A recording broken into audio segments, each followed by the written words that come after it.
বন্ধু কত মায়ের প্রপোজ করি, একটা মায়ও রাজি হয় না। কি করুন তা, তোর কাছে কোনো বুদ্ধি আছে? তো বন্ধু তুই এক কাম কর, তুই বোবা মায়া দেখে প্রপোজ কর, তাহলে আর জীবনে না করতে পারতো না।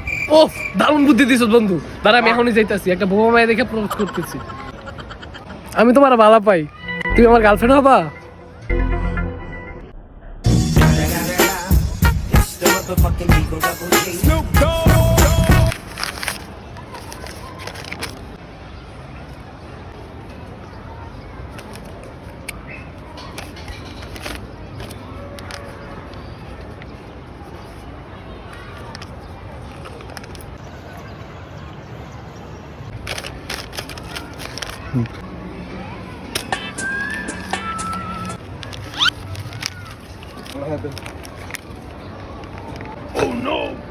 उम्र सारी